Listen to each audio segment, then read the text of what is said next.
So please welcome Alysa Rushton to the show. Welcome, Alysa.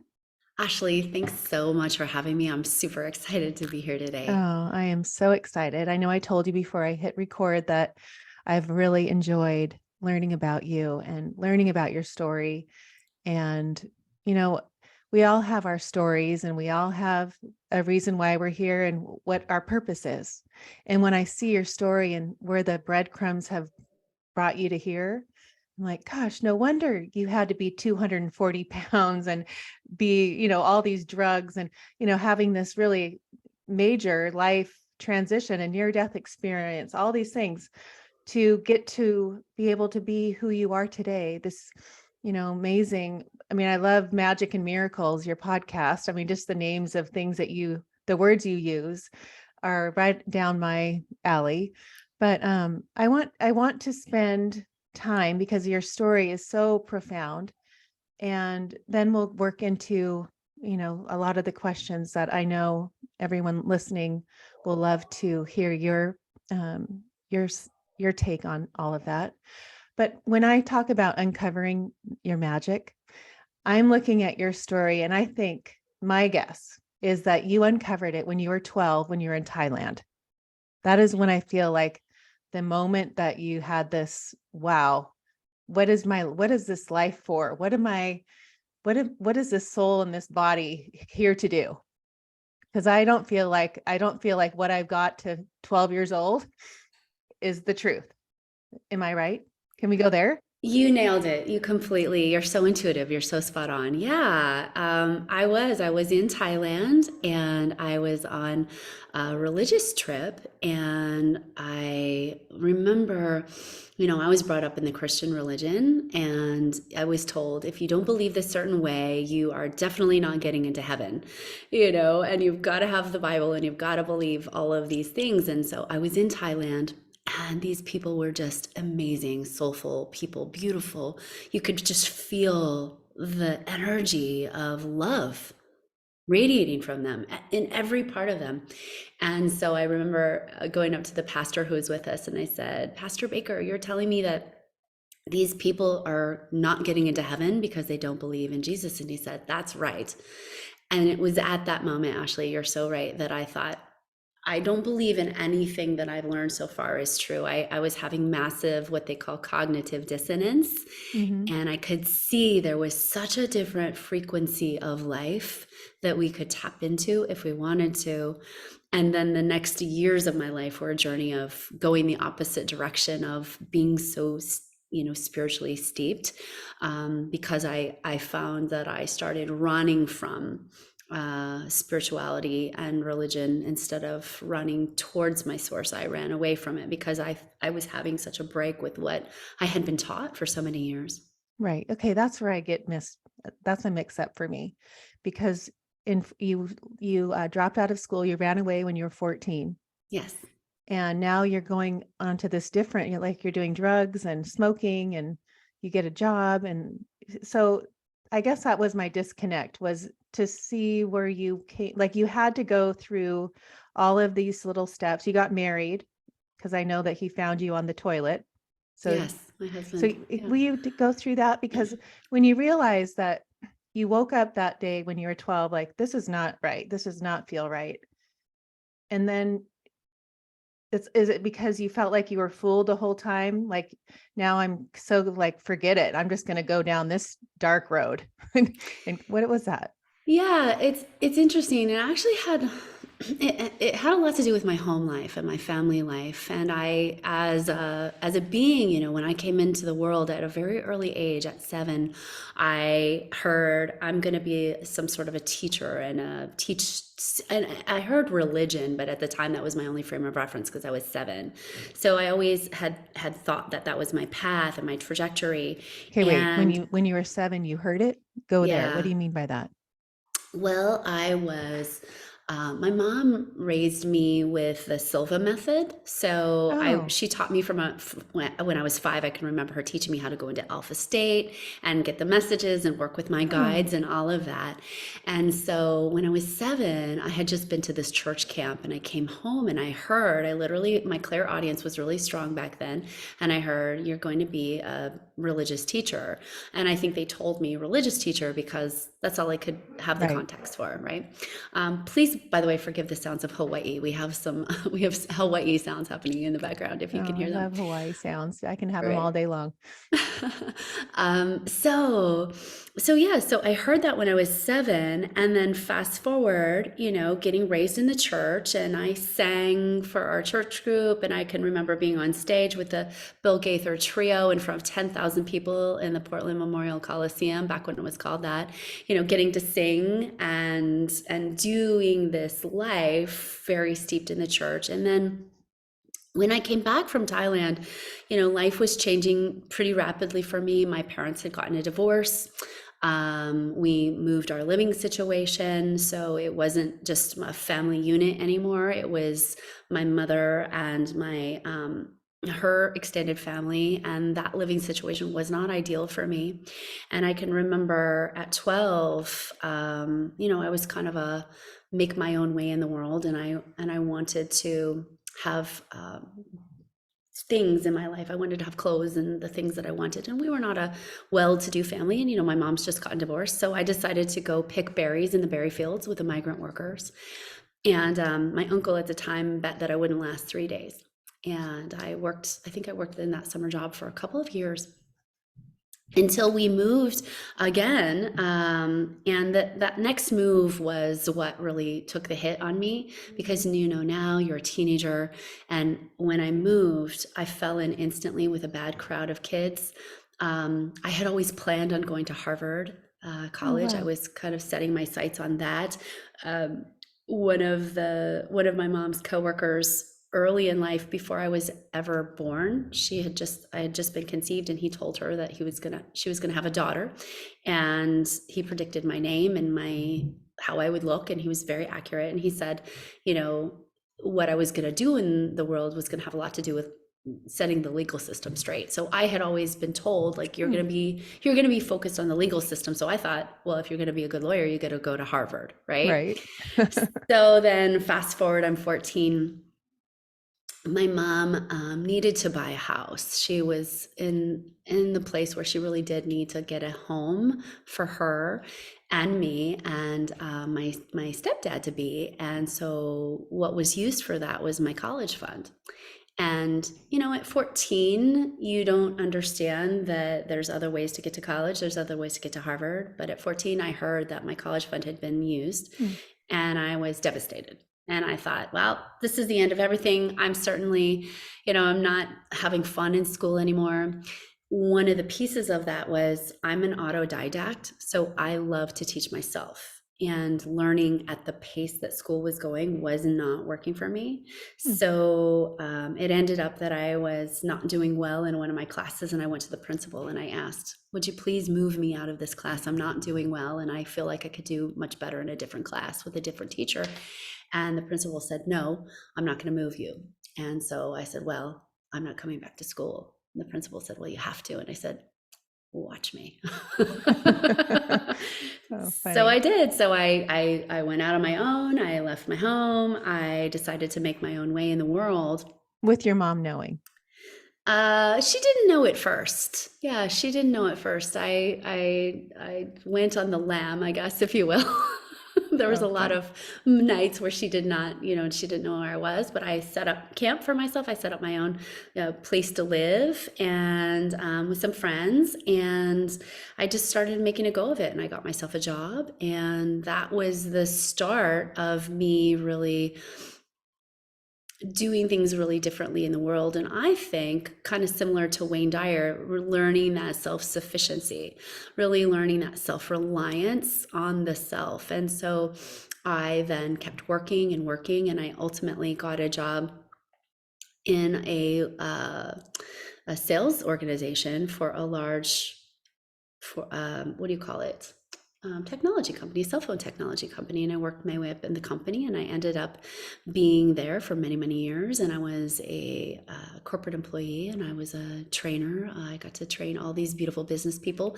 But in that time, I suffered a lot of traumatic stuff. I mean, I think probably everyone can think that leaving your house at 14 and going at it on your own and covering your own bills and paying your own way in the world is pretty traumatic. And then when I was working for this corporation, I was 21, and I was really making my way up the organization pretty fast for someone with no high school diploma, Mm-hmm. right? And somebody who, by all means, shouldn't really be in that position. And so I'm not exactly sure all the reasons why this happened, but my manager ended up one night at this technology company, the cell phone technology company, kidnapping me and threatening my life, and threatening my family, and threatening that if I kept on the way I was, that there was going to be big problems for me, including death. So But that kidnapping you, because I heard that story, but why would he kidnap you? For money? Like what would be the No, it wasn't for ransom. It was more like I think there was an element of, obviously, he's got a few screws loose, right? right? That's number one. And then number two, feeling very threatened Mm. by somebody possibly taking over his job, which did end up happening. Like we talk about, your world is a reflection of what's going on, and in fact, he was worried that I was going to get his job, and in fact, when he got fired, I got his job. Oh, I ended up being the manager of one of the cell phone stores, right? So it was interesting. It was a self-fulfilling prophecy for him. So we can't always know all the reasons why people do crazy stuff, but I also think he was one of my greatest teachers in forgiveness, mm-hmm. because that trauma, But which was a big trauma for me, the police were called, and there was jail time for him, and there was a lot of therapy for me. And a lot of anxiety and panic attacks started then. He's my biggest teacher in forgiveness, because it wasn't until years later. So that happened in 1996, I believe. And it how old are wasn't, you? oh gosh, that's a great question. How old am I? I will be 49 this year. Okay. So Yeah. I'm 54, so I'm trying to figure out the timing and where I was Okay. in 1996. Right. But I have a 14-year-old, so I'm not stopping you to keep going, but it kind of is like I'm listening to the story like it's Presley. Like, could Presley go and start her life? I mean, that just it shows so much to me about like your uh, like who you are, like so determined. And yes, as when you reference Wayne Dyer and how you have the similar mentors as I do, Wayne Dyer, Neville Goddard, Matt Kahn, Louise Hay. I mean, everyone you always mention. So I'm going back to you when you talk about that, because he's kind of like my father figure. Wayne, and he still is, because I still, am into that, everything that he's ever taught me. But as a parent, when you realize the self-sufficiency and how important that is, and the independence, and that is what, I mean, gosh, I just admire that, because I can't imagine both my girls, 14 and 16, they'd be crawling back, and then it's, as a mom, you're like, gosh, so I question it, like, have I, given them enough independence? Would they know how to make it on their own? Would they know how to get a job and go, live in a tent? I mean, I don't even know. How do you do that? That's just amazing to me. Yeah, well, technically, I didn't live in a tent. I lived with some friends, but yeah, and to credit my mother, she raised me to be very independent. She she raised me that way.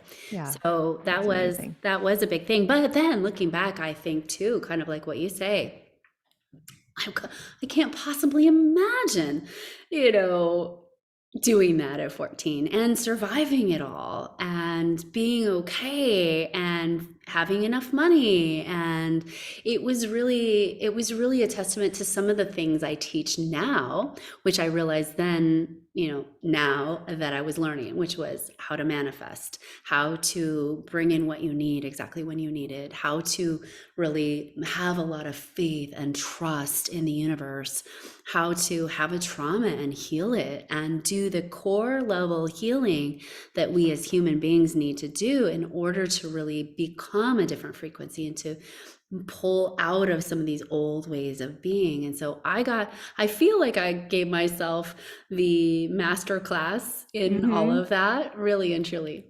Oh, totally. So you're going down this journey. You just got the job. You took the guy that was kidnapping you. You took that position, but you're not in the mindset of, I'm going to start learning, you're doing it all, but you're not knowing why what the purpose of you fulfilling what you're doing now and what that's serving you, right?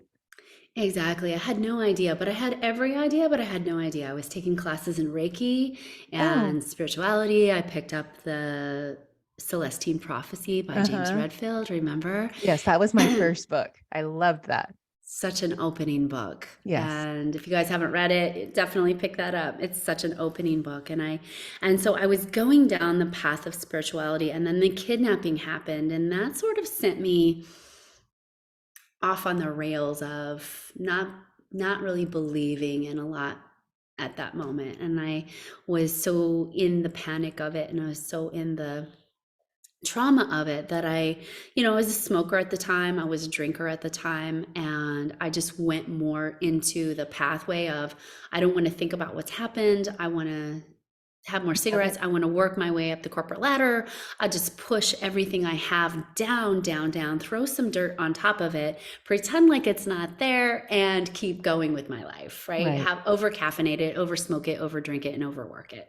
Right. And eat and get Hmm. yourself to this. Now you have things that are going on in your body. So you have all these drugs, you're not healthy, you get to a bad place. Go Yeah. there, And Alyssa. it happened really fast. I remember I was working at corporate, and I was a trainer. I was a corporate sales trainer, and I loved that job. And then I got promoted out of that job. I'm in Kansas now and away from basically everybody, right? Because I grew up in the West Coast. So no family out there except for my boyfriend, who I ended up marrying. And it was interesting time because after I got promoted, I call it getting promoted into the cubicle of death, those gray Right. cubicles of death in corporate Yes. America. And all of the fun and joy of the classroom had been sucked out of me because I'm a natural teacher. And so now I'm in the cubicle of death. I am dealing with corporate battles and putting together huge sales summits and wrestling egos, all of the things that come from working at corporate, the high stress and the huge hours. And I ended up getting mono at this sales summit. And everything from there, I look back on, and now I can understand what happened to me. And if your readers haven't ever read the book Medical Medium or tuned into that, it's an incredible resource Hmm. for anybody with autoimmune disease or anybody with mystery illness. And so, long story short, is I got mono, I got very, very sick. I ended up going the doctor route and ended up with a laundry list of diagnoses. I had been diagnosed from anything from MS, multiple Hmm. sclerosis, to rheumatoid arthritis, to chronic fatigue, fibromyalgia. I had a list of I think it Wow. was at the end of over 30 things. And towards the middle of it, I got in with a doctor who said, you've also got Lyme disease, and we can fix that. And all it's going to take is all of your money and an IV pick line, and we're going to sit you in this chair and pump you full of drugs until you're better. Wow. And so that was in 2004. I remember having to leave corporate America because I was now too sick to work.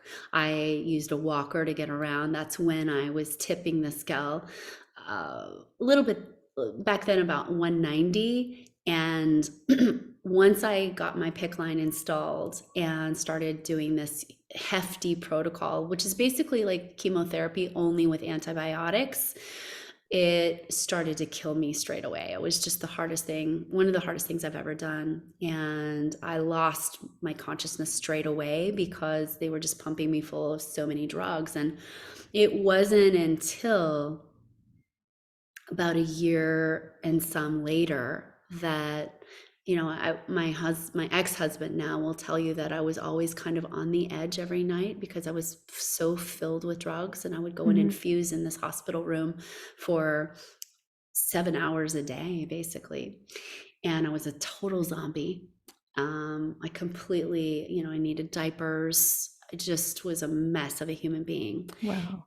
And I recognized that there was a part of me that was so much of a wreck. I had never dealt with my emotions. I had never dealt with any of that stuff on the underneath that was causing so much pain, Right. that I needed the big reboot, which is what happened ultimately to me. Is that, one night it was just too much medication for my body, and my body said, no more, we're done. And I was on end of life pain management, the kind of pain management that they use with cancer patients or people who are not going to make it, because you don't stand a chance of ever getting off the pain medication. It's far Right. too addictive, Wow. and it can kill you. Right. So I remember we had big warning labels all over my house. Like, if someone were to come in, a caregiver, don't touch the medication because the medication Oh can my kill gosh. you, right? So it's Wow. it's it's such a depressant to your CNS, your central nervous system. So yeah, so one night I died on the potty, which is a great place to do it if you're gonna do it. Oh, that's great advice. That's funny. So yeah, and that's when my journey really started, because I call it my full reboot. I got a full reboot while I was on the other side, and thank goodness, because I really needed one. Right. And explain that because so you talk about your experience, the God consciousness that you experience. And I've interviewed over a handful of people that have had near death experiences. There's definitely you know, similar things that they all say. But the way what you said was after you read a book on this frequency, I don't know remember what her name was. Ah, yes, Savannah Arienta. Savannah. Yes, Savannah Arienta. Um, it's called Frequencies. Frequency, yeah. So what was cool that was different about yours was there was a different place you went that she described in her book that you've related to because you had been there. Will you explain what it looked like to you and how you experienced that feeling of your reboot? Yeah, well, first I didn't go to this place, which I learned later was the etheric layer of the Hmm. world. So it's not an optimal place to go. It's where people go when you've died of traumatic death, suicide, overdose, that sort of thing. Pardon me for a sip of water. But yeah, so first I went up into God consciousness, and I got to experience that was really where all of the codes and the frequencies and the activations came through. That's where I understood quantum physics. That's where I understood sound technology. That's where I got understandings of all that. That's where I got the understanding of how we are so connected and how it works in God consciousness, and really the the invitation is to be God in every moment, to remember that. Right. But after that, excuse me, I went to a place that is basically, it's a healing center of Earth where beings go. It's the etheric layer. Some people might consider that souls get trapped here or stuck here. Right. However, my experience was we're not trapped or stuck. We're in a healing phase, and we'll make it out of that phase eventually when we're ready. But what happened to me is I went to this place. It looked very much like Earth, only everything had an olive color over top of it. Hmm. And I could see all my old friends, all my old family. I just couldn't interact with them at all. Hmm. But I was very much attracted to going towards the people that smoked and drank, and I would hang around them, and it would feel very good to me. It felt very healing, for a healing place for me as a soul. And I realized, I don't necessarily have a body here, but that was okay. I was at peace. I didn't have any sort of aches or pains. I felt really good, and it felt uplifting. And then there was a group of consciousness that came to me and said, hey, you can stay here as long as you like, but you won't be able to come back into the Alysa body. And if you want to come back into the Alysa body, it'll be very hard work, but very worthwhile work. But you have to come back now. And as soon as I said, okay, I'm going to, like, as soon as I even thought you're going to come back now, I got Mm-hmm. slammed back into my body. It was like someone dropping you off a 1,000-foot high drop into concrete. It was such a Wow. vibrational, thud. It Wow. was crazy. Yeah. And that's when I woke up and all the EMTs are around me, and I'm getting into they're helping me into the ambulance and on a gurney, obviously. And yeah. And know that you're alive now. I mean, Yeah, I knew instantly I was alive. It was very painful to be alive again. It was shocking how painful that disconnect is from that high flying vibration of being out of your body, which, by the way, was the most physical thing I've ever done without a body. You mhm, could expand and stretch in all ways. It was so filled with joy and bliss and connection and love. So, and consciousness, connection to all things, and knowledge. It was like being born into this huge other world of consciousness and galactic right. When you talk about expansion. that and you're explaining it to me, you're seeing it as you saw it before, like it's so real to you, right? Like a Yeah, dream. Like yeah. you're seeing it like a real dream, and you know that feeling. I mean, it stayed with you. Like you know Hmm. that feeling. Because when I was listening to you talk about it one time, I was thinking I think last night or the night before, I woke up and had this super vivid dream. And then I was listening to you and I was thinking the way she describes it, like almost like you had this dream that Mm. you were, and how do you look at dreams now? Like and so I was trying to think like, I experience like you don't talk, but this the telepathy and that you're in that. I mean, I feel like I'm, astral travel. Tell me because I know you talk about different timelines, and I would love to know your definition of time and how that works. But knowing what you know now with that reboot, Yeah. when you come back, how do you see those things in that way with your new mind? Um, well, to me, it didn't at all feel like a dream. It felt like a very real experience. So it's kind of the difference between saying, well, yes, you had this dream last night, or do you remember that time when you went to Disneyland and you're actually there? Because it was so physical, I can't describe enough how physical it was to be in a light Hmm. body.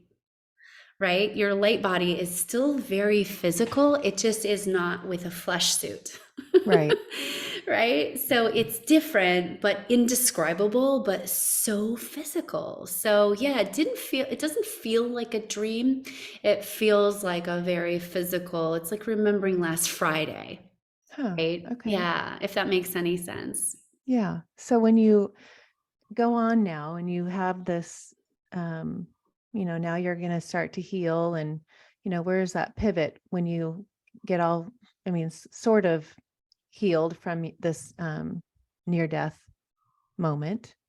Now you're going to be, is this your pivot in your life where you start to go down now that you've seen really the other side or God consciousness? It was my pivot. I knew instantly when I came back that, pardon me for saying, but Western medicine was killing me.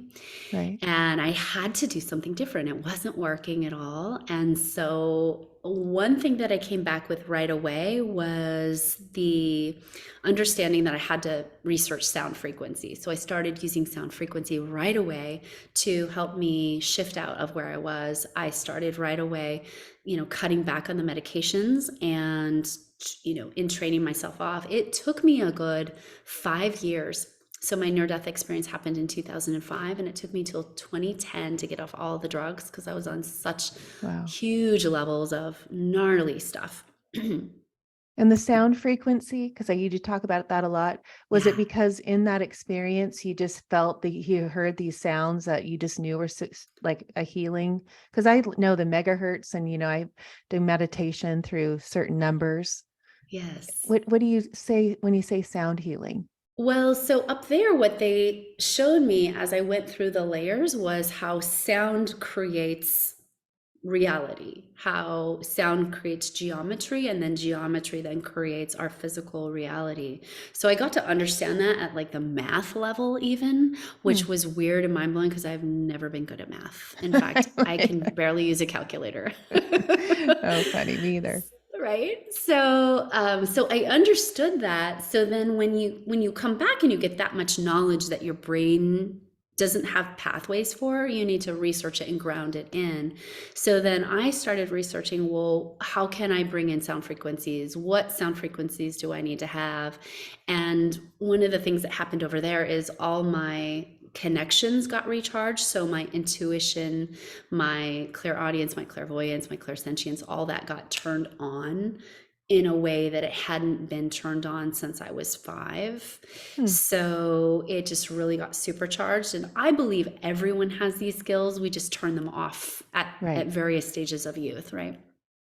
So yeah, so I started researching, and to your point, I started researching the main healing frequencies like 528 and some of the solfeggio tones. I got um introduced to the sound healing bowls, and I started geeking out on those, and it was working, and I couldn't argue with success. It was helping me shift my body.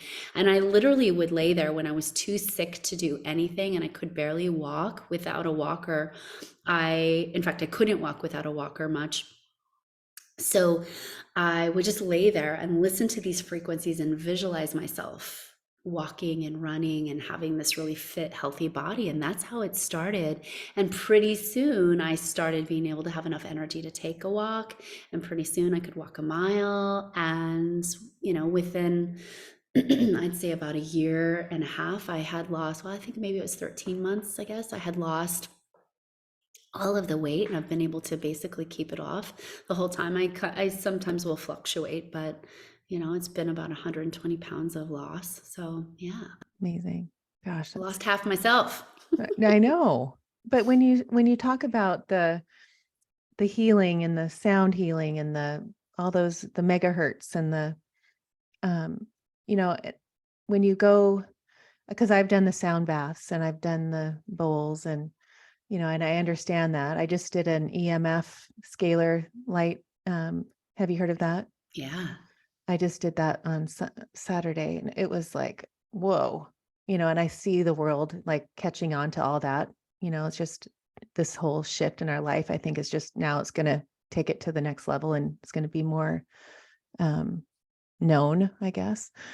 But when you go into this, when you talk about parallel time time and how you explain time, and I feel like do you talk about it like a book, I like do. pages? Yes. So I wish I had a book near me, but there's this bean by bean cookbook that I will reference. And so we often think that, pardon me, I'm fighting off a little something in my throat today. We often think that time is linear. So if you pick up a book, page 1, how you read the book, page 2, page 3, page 4, page 5 is how most people will read a book. Sometimes if you're weird, you'll go to the back and flip to the back first, but then you'll come back around and read it in a linear fashion. And how people experience time here is they think that it's in a linear fashion, that it's today, tomorrow, and so on. And then there's the past, just like there's, chapter 1, 2, 3 in the book. So what's important to remember is that the book is already written. All of the pages of the book are already written, and you can jump at any time you want to a different page or a different chapter in the book. And we have all of these infinite potentialities that we can tune into. But most people today, not you, and probably not your listeners, right? But most people on the planet are taking reality as it's given to them.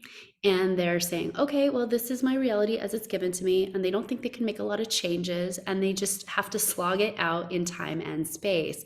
When actually, you are a divine creator. You are a divine aspect of source energy, and you have a lot of play with your reality. And ultimately, it's about you saying, do I like this experience? And if not, can you shift it? And can you jump some timelines even to shorten your curve in shifting this reality, and really having the belief that that's okay to do, and that it's joyful and fun to do, and that you, when you get to practice being a divine creator at that level, you can not have to slog it out in time and space. So let me give you a really practical example of this. Is that okay? Oh, please. So let's say somebody says they want to manifest a dream house. And in time and space and 3D reality, going through the book, page 1, page 2, page 3, page 4, they think, well, I need to get approved for a loan. I need to find out where I'm going to live. I need to find this house. I need to, and they get all this list of check boxes of things that they do, as opposed to what happened to a number of clients of mine. But this one story I just love. She wanted a dream house, and she had it visualized in her mind, and she was going up every day into the timeline and seeing herself in this beautiful, amazing, gorgeous house with her kitchen and all the things that she just was wanting. And she decided to go on a trip. And on that trip, they decided to just go into this one little neighborhood and get out of their car. And they got out of their car and they went for a walk. And here comes this guy with 5 dogs. And they get to talking, and she says, well, we're looking for a house in this neighborhood, and it would be so wonderful to be in this neighborhood because it backs up to a greenery, and she'd always wanted green space, and they lived in LA before. And he said, I've been wanting to put my house on the market, but I have 5 dogs and I can't show my house, but would you want to come see it now? And she said, oh my gosh, yes, could we please? And so she completely circumnavigated all of that stuff. They ended up buying the house from the guy. It was all so easy and breezy. And they both are solopreneurs, so they were kind of concerned about getting the loan, but it just worked out so beautifully.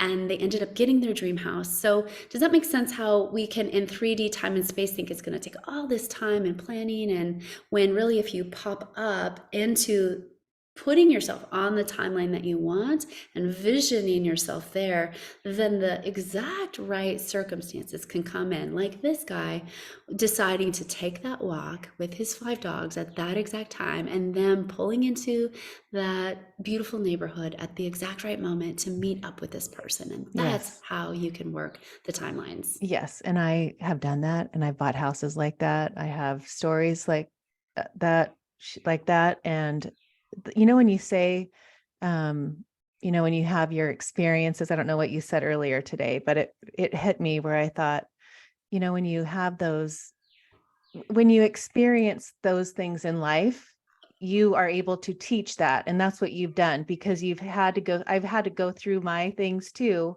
And why I want people to know how to do it is because it works.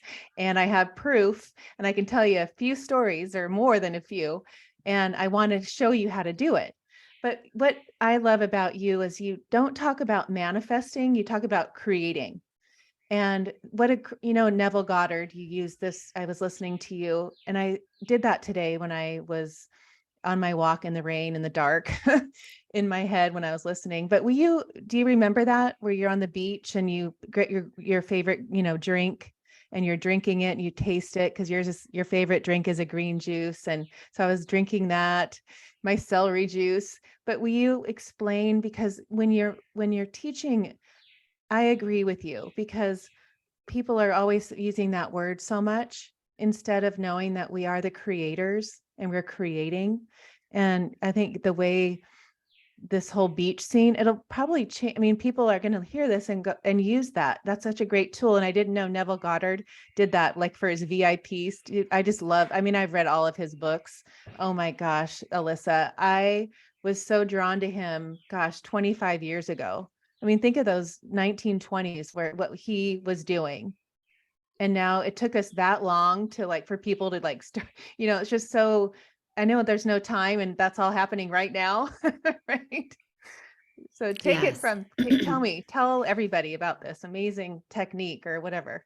Well, I want to start it with something that you said, which is, I think, really important, that manifesting versus creating. I mean, we're manifesting and we're creating all the time, but to me, manifesting, there's a level of manifesting that often happens from the ego layer that isn't necessarily in resonance with what the divine wants for you.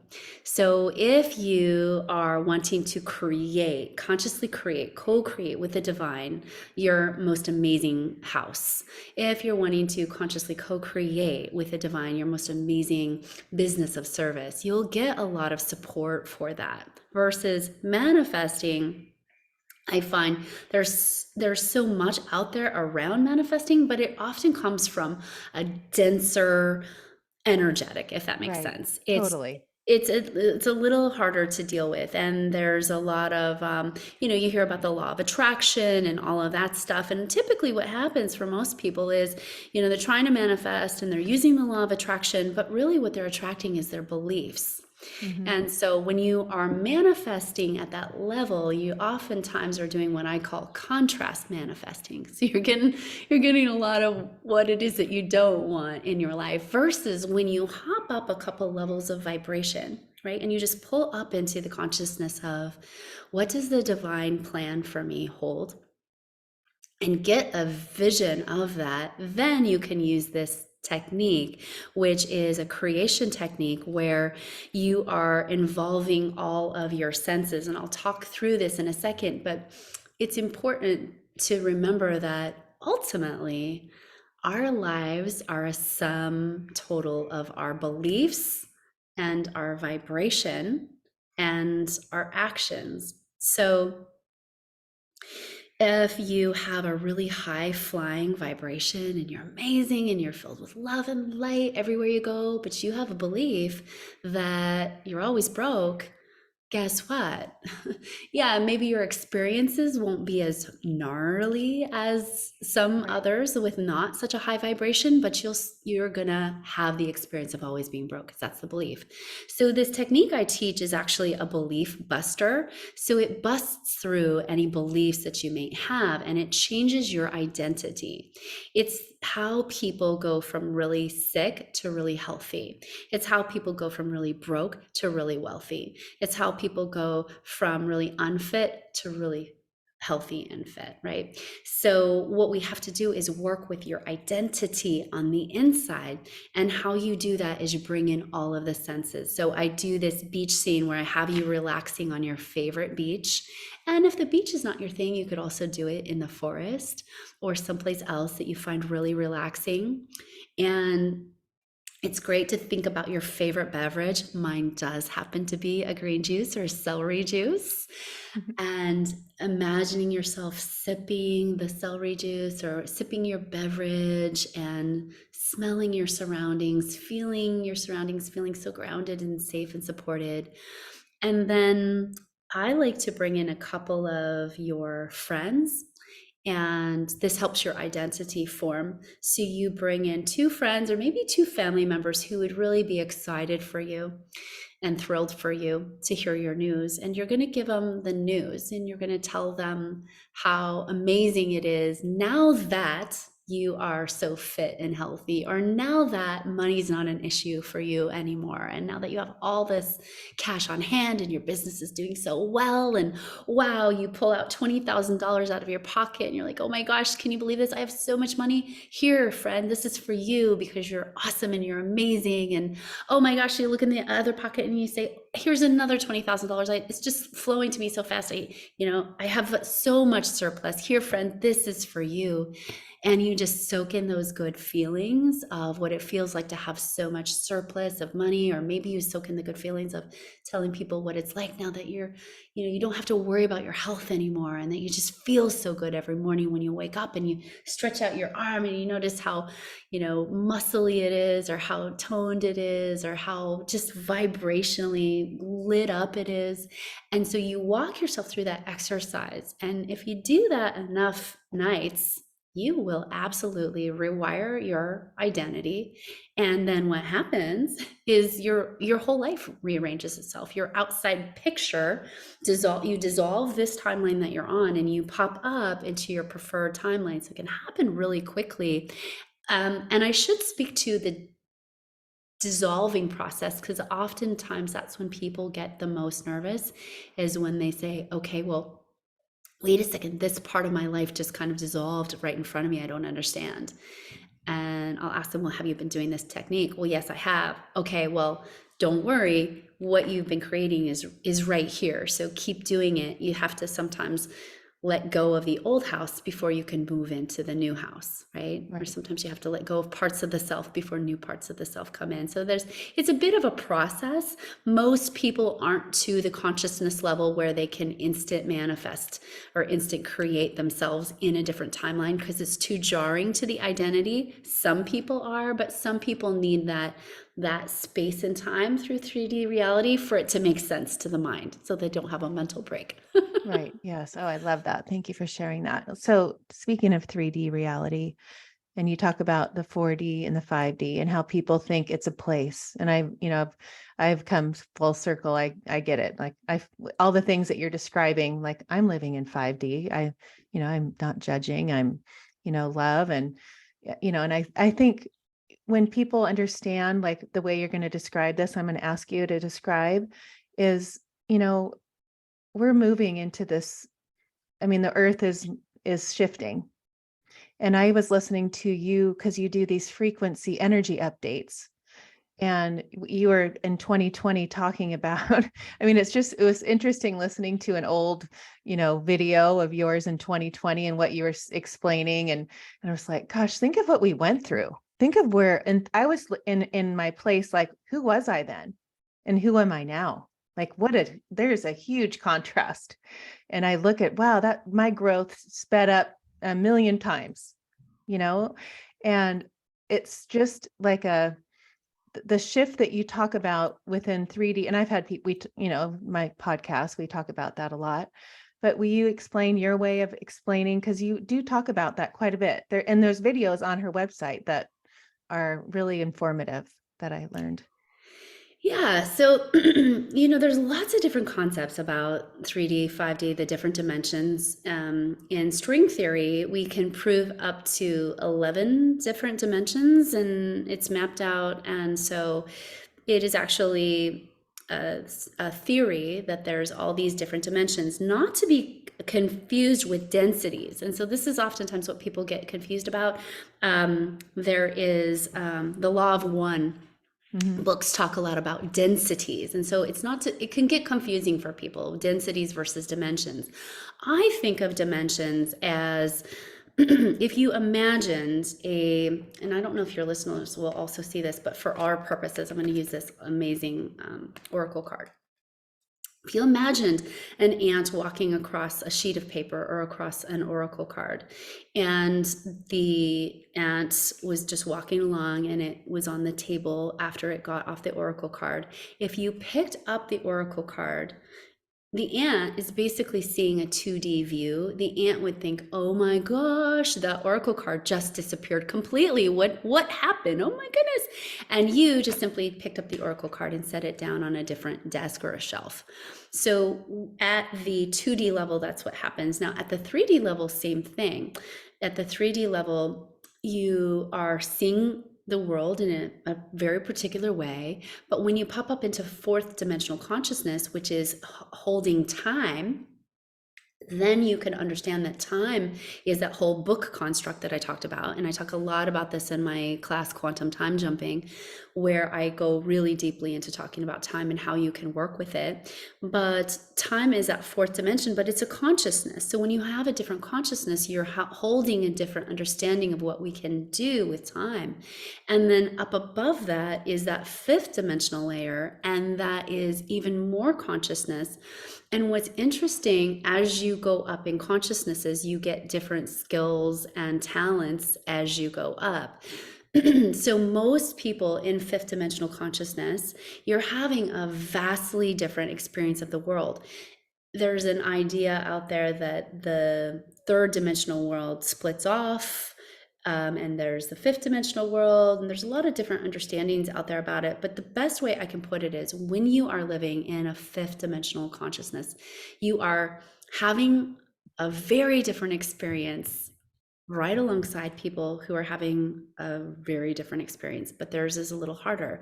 I always use the analogy of two surfers, and they're out in the water. One's a very good surfer with a high consciousness, and one is just a beginning, and a big wave comes. Those two surfers have a vastly different experience of that wave, right? Same Right. wave, they're in the same spot, but a vastly different experience. So when your consciousness is higher, you are having a totally different experience. You're not judging, you are making different choices with your food. You're still having that 3D experience, but from the level of a consciousness. So it's not a place. And that's what people think, like, oh, the world's going to split off, and these Right. ones over here are going to go here, and these ones over here. So it's that in and of itself is a separation based consciousness, which is more third 3D consciousness, or even a little 4D consciousness, right? But that 5D consciousness is, no, we're all doing this and holding a different frequency of unity, of understanding of your connection with source, of understanding that there really is no good or bad, understanding that we're all here learning and having experiences through a physical body. But what happens when you're in that higher consciousness is you just have these more amazing different experiences in the world, Right. and things come more easily. And yes, you still do go through hard stuff. There's still learnings, but you'll learn through it in a different way. Instead of going, oh my God, poor me, I'm a victim of this action or this experience, you'll say, wow, what a great Yes. opportunity to learn here. Yeah, this is really tough, this feels hard, but Right. I'm learning, and this is really Yes, I love nice. that. I always say, as a parent with the girls, it's always working for you. And, if you think it's bad, it's amazing. Like, let's look at why it's so amazing and what we've learned from it. And then next time it's going to be even, whatever, but always looking at it that way. I love looking at how you explained it. And I live that way. When the flash in my head, because um, I do my visions, and I do my intentions and my meditations. And when you were saying, like when you're, well, let's say I do a vision board, right? And I'm putting $1 million on it, and I'm putting, I'm, because you help people you get 6 and 7 figure coaches. You Mhm. help people learn how to up their game, right? That's right. So the other day the girls and I did a vision board, and I'm like, I got to bring my game up, and so I was cutting all these, a check out for $1 million. And I'm like, gosh, that still doesn't feel like it's enough. Like, so then I make a bank statement with all these amounts that are in different bank accounts. And I just kept doing, we're just having fun, and we do it every, before the first of the year, just so we can have our little fun vision board parties. And the next day I wake up to, like it's the first, and I'm just doing my journal, and I'm just like, I'm going to expand my business. I'm going to multiply, I'm going to see that money. And all of a sudden something landed in my Instagram.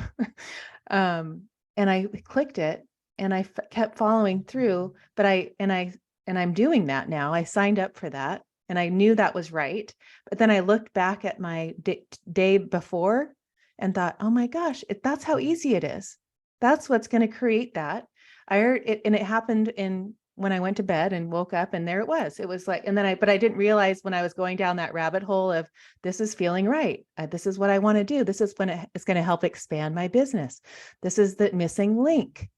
Well, when I was doing all that work the night before, it was like, that's what I'm saying is like when people realize that it's right there, but when you get your frequency and your in your vibration and all of those things, and you live from that 5D of, excitement, and look for the synchronicities, and that's when life becomes this magic. It's like every day there's so much magic, and how many people miss those moments. Totally. And back to the book analogy. The book's already written. It's right there. Everything that you want is there for you. It's already in your book, and all you have to do is tune your frequency, jump to page 55, right? Or page 102. Right. And align with that and let those beautiful things come through, and work a little bit on the beliefs, right? If you have a belief that's counter to something, if it's not coming through, take a look at that too, right? Because it's not just about the vibration. Just like there's so many different laws of the universe, that I think part of what's happened in the spiritual community is we focused on just law of attraction, or just this one piece, where you can't make a chocolate chip cookie without lots of ingredients, right? Right. You can't just use coconut flour. You need all of the elements, or else you just have coconut flour. Right. Do you work, but it just hit me, like when you're talking about the book and the pages, if we're on page right now, I'm on page 54. I want to go back and heal page 8. So then the part of me at 54 is healed. I can go back to my page 8. Do you do that? Absolutely. In fact, just before this call, I got off with one of my private clients, and we had just done work around going back. And one of the things she said, and I did not prompt her for this, but she said, wow, it feels as if I've just taken a time machine and gone back and given my 11-year-old self a whole different future. It feels like she's now got access to all of this wisdom and all of this information that she didn't have before. And so, yes, not only can you heal that part of yourself, but oftentimes when you wake up the next day, right, when your system has a chance to reconfigure, because that's what sleep is, it's a reconfigure time. It's like powering down your computer. Mhm. You will have a totally different experience in life. You'll get different people coming in, different experiences, because you have healed up that past, because we live in quantum time. It's not linear. It happens like the pancake stack. It happens like the book pages. They're all right there. And you can go forward, backward as you wish, and heal, or align with a future version of you that's on the page that you prefer, having the Right. experiences that you'd like. Do you believe, like, do you ever listen to Dolores Cannon? Absolutely. So when she talks about, there's part of Alyssa not living in Hawaii. She's still in Kansas at this job. She never had the fat, had never gained weight or had the drugs or what. She's this, what do you say about that? I have a really different version of that, but yes, I think that that is a lot how it happens. There's infinite potentials, and we're living them out. And one could also say that you are having infinite potentials as every person on the planet as well. Uh-huh. You Oh, just that's don't a good maybe way. realize it, right? So Yeah, that's I love another way that. to think about it. A lot of people have a soul pod where they're, we talk a lot about twin flames, but maybe they feel like they have, at certain levels, you'll feel like you have 5 or 10 twin flames, where it feels like that's me only in Kansas, or that's me only 5 years ago, or that's me, just 10 days ago. I was just going through this. So you'll have those more expanded experiences where you're understanding it's all you, and you're in a fractated or a Right, fractal consciousness. And at some point you pull up into that monad or God consciousness level, and you are all of it, and it's happening all at once. right. But yes, to your point, it is also those infinite possibilities everywhere in between. Yeah, but looking at it that way, as other people are you experiencing that Hmm. through their human body, Yeah, but we're all one. yeah, You are in God consciousness, and did you feel that oneness with, totally. like, Totally. And that's the one thing that when I came back, I was really, I still am called to help people understand is you are God consciousness and so is everybody else. Even if you are diametrically opposed to how they're being, even if you feel they're just an awful person, or even if they're doing things that are completely so far away from God consciousness, you can't even imagine. But I think our job is to help people remember the truth of themselves. And the more we see our fellow human beings as not God consciousness, the more we lock them into the potential of remaining how they are. Whereas if we walk around in a practice everyone can get into, you go to the grocery store and just a practice going, I see the God consciousness in you. I see the divine consciousness in you. That namaste, right? The Mm-hmm. divine in me recognizes the divine in you. Practice that when you go to the grocery store. Practice that when you're, in a hurry trying to get through the line. Go there and you'll have a different experience. The checkout lady will come and open up a register next to you all of a sudden, Right. right? Oh, I love doing that. I do that. So I'm like, I can give you so many examples, and we're at the store and I do it in Pilates class. I do it on the freeway all the time. And it's so true. And, when you look at, if people understood looking at things, and I do this, so I try to do this with my girls for them to get that, especially growing up as a teenager right now, to look at these other, souls that are, they're on their journey, just as you're on yours, they're experiencing, you're experiencing that through their little, I love that. That's really helped me, what you just said. But, when you Mhm. realize that we're all doing the same, we're all one, we're all just this little fractal of the big, the oneness of God source, then it just takes your life into this different dimension, like just to just to live on this earth, and I look at it like we all chose this time, because I feel like this time is such a big moment. Like we all are these powerful humans, that souls that chose to come to be a human at this time, right? Don't you feel that way? Absolutely. And we're in the pivot of it right now. Between 2023 and 2026 is the pivot years where you're really going to see things start to change, and you're really going to see the ways that you might consider more 3D or lower vibrational. You're going to see that energy is not supported anymore.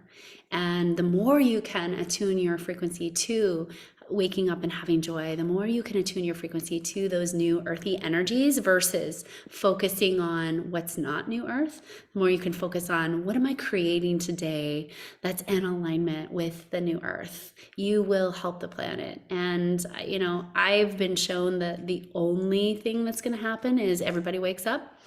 But it's a process. I see it takes also about 4 generations. Hmm. So it's not necessarily a fast process, but it will be one that lasts a while, and it's one that I'm really excited that we're here for as way showers, as vibration holders, as people who are holding that space.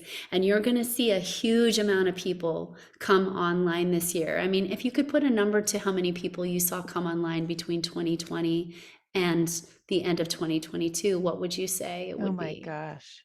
So what a drastic shift. Right? Huge numbers. And so you'll see Yes. those numbers triple or maybe even quadruple in this next year or maybe year and a half cycle. It'll be profound. And on my 2023 predictions, I'm calling it the year that changes it all. So I think a lot of wake ups this year, Hmm. and a lot of people already awoken, a lot of people like yourself who are holding a beautiful frequency and holding beautiful positive intentions for humanity that helps people pull up into that next level of being and vibration and just doing things differently. Yeah, I love it. I've loved it so much. We've gone over, but I really appreciate your time. On your programs, I went through your website. There's so many, you do so many like unique um things. So tell us what you do and what you offer. Yeah, so for everyday people, I offer a variety of classes and courses. One of my favorites is quantum time jumping, and that's a program where I teach more about how to utilize your consciousness and bust through your biggest blocks, because everybody has them, myself included. Anytime you're trying to go to that next level, and by the way, it doesn't stop when you leave Earth. You keep going and you keep expanding. So quantum time jumping is a lot of the wisdom that I got from the other side, about how you can bust through those biggest emotional blocks and get through them fairly quickly and have a vastly different experience here. Will you give me an example of that? Because I was reading that. Is it like, let's say you're in your business, you can only make 500,000 and you just want to get to that million. And Mhm. is there like, tell me what you would do? Like, what's the, Yeah, so in quantum time jumping, I take you through a very somatic body process where you find out where the block is living in your body. You find out exactly what the block is, and then we take you through the removal of the block process. So it's about an hour long process where you can't leave the class and not know what's the block, where's it living in my body, right? Because your body is the vehicle that your consciousness comes through. So all of our stuff lives in our subconscious mind, which is partly the body vehicle. So we got right? to find out where the block lives in the body. Then we get rid of the block through a variety of some light tools, some sound frequency, and some angel help from your angel light team, and we get that block out of there. And then on day 2 of the event, we then rewire you for a higher timeline. So yeah, it's a really lovely, it's kind of like a 1-2 process where we remove the block, then we rewire into the new timeline. And most people report that they have drastically different results after, by day 1 they're feeling different, and by 2 they actually are different, and by week 2 after the event they're like, wow, I can't recognize my life now. Right. I read the testimonials. Yeah, I totally. That's why it was so fascinating. I was like, what? Quantum time jumping. And then I think of the way you describe the books. Like, am I moving from, this page to that page? Am I, the blocks that I have in my body that I need to remove? Yeah. Yeah. And that's a virtual that you can just do that anytime, right? You Yeah, just, it's yeah, a I could recording get of a off and live do it now. retreat. Yeah, you could get it off and do it now. And then I do that live retreat a lot during the year too, but that's a recording of a virtual retreat. So you can do it anytime you want to. Where did you learn that? You know, it's a technique that I got on the other side, but then it's a variety of techniques.